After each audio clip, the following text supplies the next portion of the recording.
Welcome to the 5th episode on Season 1 of Finding Pieces. Today we're going to be looking at the use of piano rolls in concerts. You're listening to Finding Pieces, a podcast on pianos, people, and music.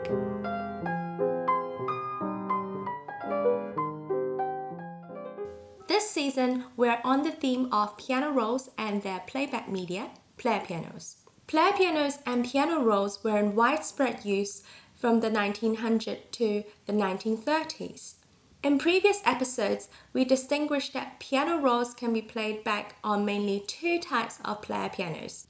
One of them being for the pianola, where pianolist has real-time control over the pedaling, tempo, and dynamics. And the other kind was reproducing pianos, which can play back captured analog recordings of pianists playing on the piano.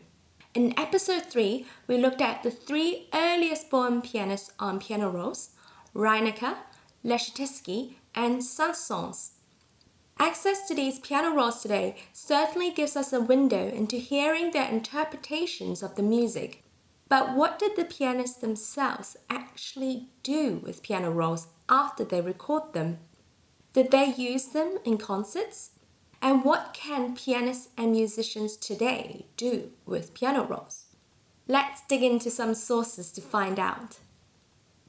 One thing I like to clarify is that I'm mostly approaching today's discussion by focusing on how reproducing piano rolls play in concerts, and only mentioning in brief how pianola rolls were used by pianists in concerts. However, I don't think reproducing piano concerts would have been possible if not for pianolas and other mechanical instruments having paved the way to attune audiences' taste to appreciate hearing and seeing music performances from a semi-instrument machine apparatus. So, before we can paint a picture about concert reception towards reproducing pianos, we need to look at how pianola concerts first came to be.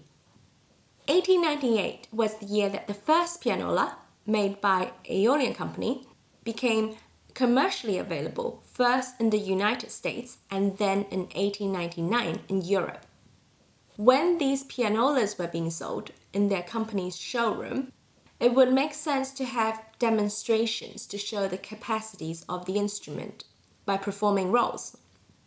It is probable that the demonstrations got longer and prompted the initiation of concerts.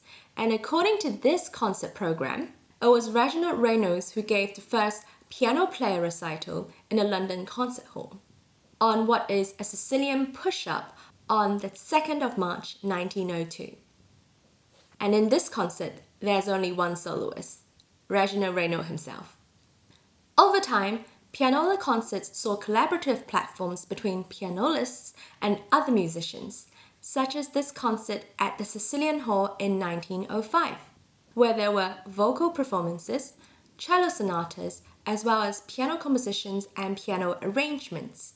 I don't recognize the names of the musicians in this concert, but eventually, player piano companies engaged more famous musicians, presumably as a tactic to draw audience numbers. One example is how the Aeolian company engaged the French pianist Cécile Chaminade to do tours with their pianolas. In 1910, Chaminade was seen at a Parisian concert hall performing duets with the pianola, playing her two-piano composition, Carnavalesque and Valse Carnavalesque. In 1913, Chaminade played the same two pieces by duetting with the pianola, first in Nice in March, and then in London at the Aeolian Hall in June. The most fascinating coverage of her performance at the Aeolian Hall came from the London Illustrated News, where there's a picture of her at the piano with another man on the pianola. This man is Eastop Martin, who was then an important pianist at the Aeolian firm in London. In those days, if you wanted to play like Chaminade did, duetting with the pianola, you could buy from the Aeolian company the hand-played pianola roll of the primo part of the Valse Carnavalesque. Unfortunately, I didn't get to play this piece with the pianolist in time for this episode, but I did get to try out a reproducing piano roll. The second part of the Valse Carnavalesque, recorded by Rudolph Ganz. Rudolph Ganz played 2 piano duets with Cécile Chaminade in Lausanne in 1896. So playing with this piano roll and him having played with the composer is good enough for me.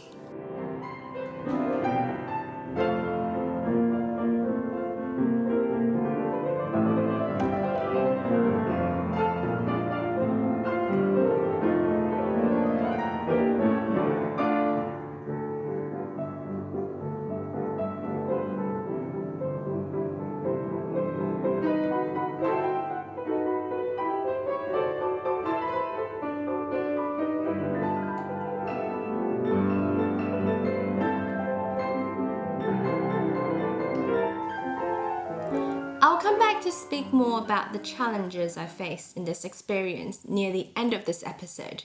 For now, we're going to stick with finding a few more evidence from what happened to musicians and pianists playing alongside piano rolls in the early 20th century.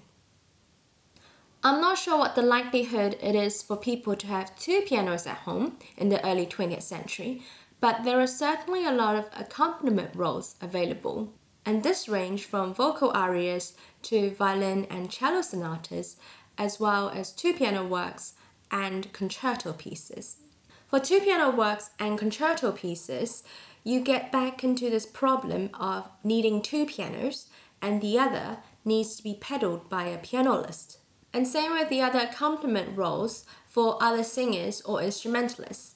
You still need someone to sit at the piano to operate the roles.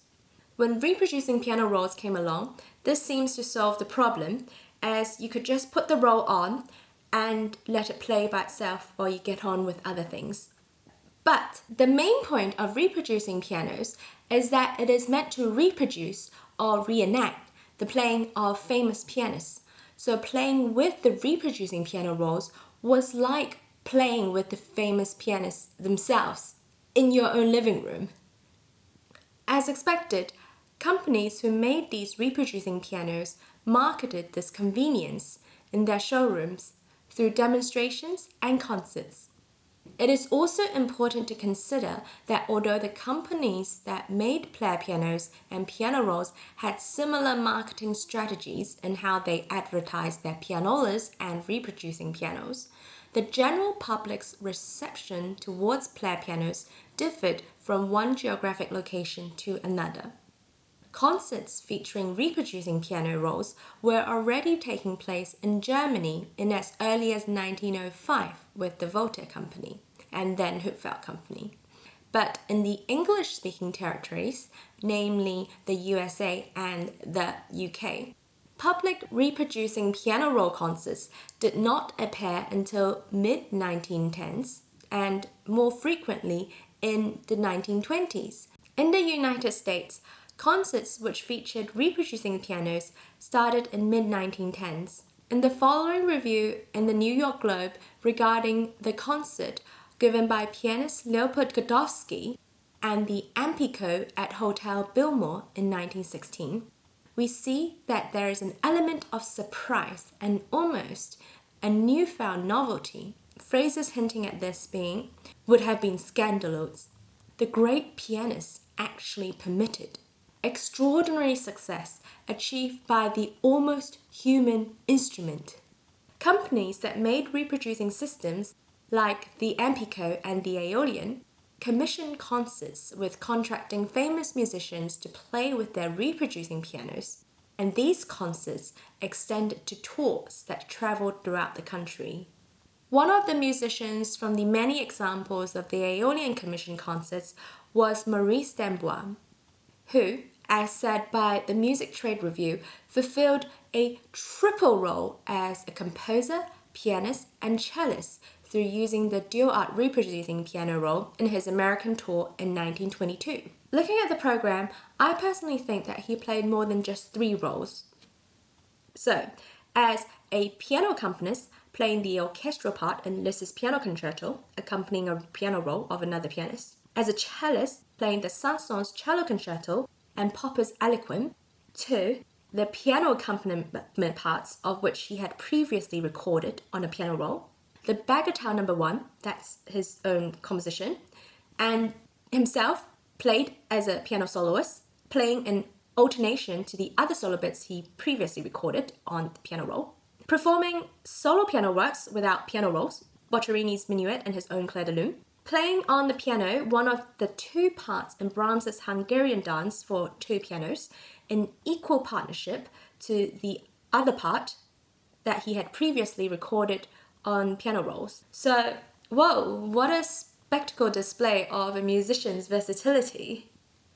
Although not all pianists engaged for these concerts were able to fulfill as many diverse roles, many of the pianists did take on the challenge of playing with piano rolls on reproducing pianos, and were creative in the way that they designed their concert programs.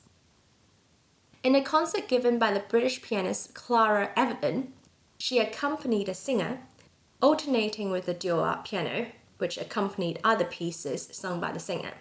And for one of the pieces, Hatfield Bells by Eastop Martin, she pretended she was accompanying the singer at first by sitting at the piano. And towards the end, she got up and, leaving the piano playing, she joined the singer in the high notes.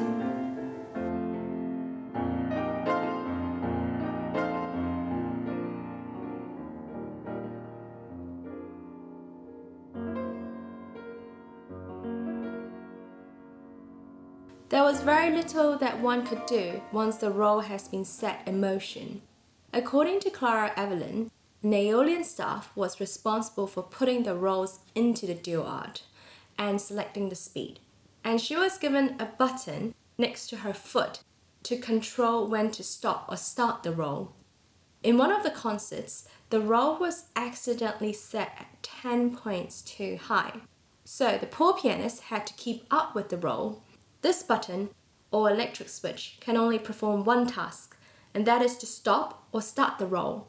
But this one task is very useful to have in concerto pieces, as there are long pauses or waiting spaces between the entries of piano parts. Previously, where there are waiting spaces for the pianist, i.e. where it's orchestral-only sections, the piano roll would just keep rolling, and sometimes not strictly in accordance to the tempo of the music. So, because the conductor couldn't see the roll from where they're standing, the only thing he could do is memorize the exact timing of that space, while making his orchestra go faster or slower to fill that time. To compensate for this, the Aeolian cut out the blank spaces so that the roll could be manually stopped and started between the sections, stopping when the piano isn't playing, and then starting the roll a fraction of a second just before the piano's entry. So this will allow the orchestra to play with more freedom when the soloist isn't playing, and this switch is usually at the conductor's desk. Now, imagine if you are a conductor and waving your baton with one hand and looking after the orchestra, and then with the other hand hover over the switch to turn it on and off again every now and then. That would have been rather nerve-wracking. It is no surprise that some conductors would have delegated this task of pressing the buttons to somebody else. And in the case of Aeolian concerts in the UK, this responsibility fell in the hands of Reginald Reynolds. Still, it was not easy for conductors to work with piano rolls instead of pianists. One of the examples, as recounted by Reginald Reynolds, was Sir Thomas Beecham conducting the Saint-Saëns G minor concerto with Harold Bower's duet roll at the Royal Albert Hall. In Reynolds' words, Sir Thomas was evidently nonplussed by an instrument which entirely disregarded his conducting, being accustomed to soloists who would wait upon his wishes whenever the orchestra part was of principal importance. After a somewhat disastrous rehearsal, Reginald Reynolds convinced Sir Thomas Beecham to listen to the piano roll, and it was also arranged that Reynolds would operate the electric switch off stage. The performance the next day was nevertheless good. With all these concerts, there was this inclination of making the magic happen on its own on stage, without a pianist and without a pianist. Despite the efforts of player piano companies promoting at these concerts this notion that reproducing pianos and its piano rolls can be a substitution of mechanism in place of a musician, what captivated the audience and critics remained still the human star of the show, the pianist, the cellist, the singer, or the conductor. But these reproducing pianos did not in any way let down the audience or the collaborative musician. Instead, they added variety to concert platforms and increased the musicians' display of versatility on stage, and also, essentially, allowed musicians in the 1920s to play with a backing track. With today's technology, we're more or less used to the idea of making music in real time or playing back recorded performance. But playing with a reproducing piano roll through a reproducing piano provokes an entirely different experience. As mentioned earlier in this episode, I'm currently practicing the two piano work of Chaminade's Valse Carnavalesque with a dual piano roll. The main challenge that I'm facing is that there is no pianist there to make eye contact with as to when to signal to come in together or indicate when to take more or less time with the music. Then there is the added difficulty that there is 100 years difference between me and the pianist on the roll. I had to make quite a few changes in the way that I interpret things in order to suit what's on the piano roll, and because the roll would just play on without considering what I think, it is in a sense restricting, but in another sense an opportunity to broaden one's interpretation.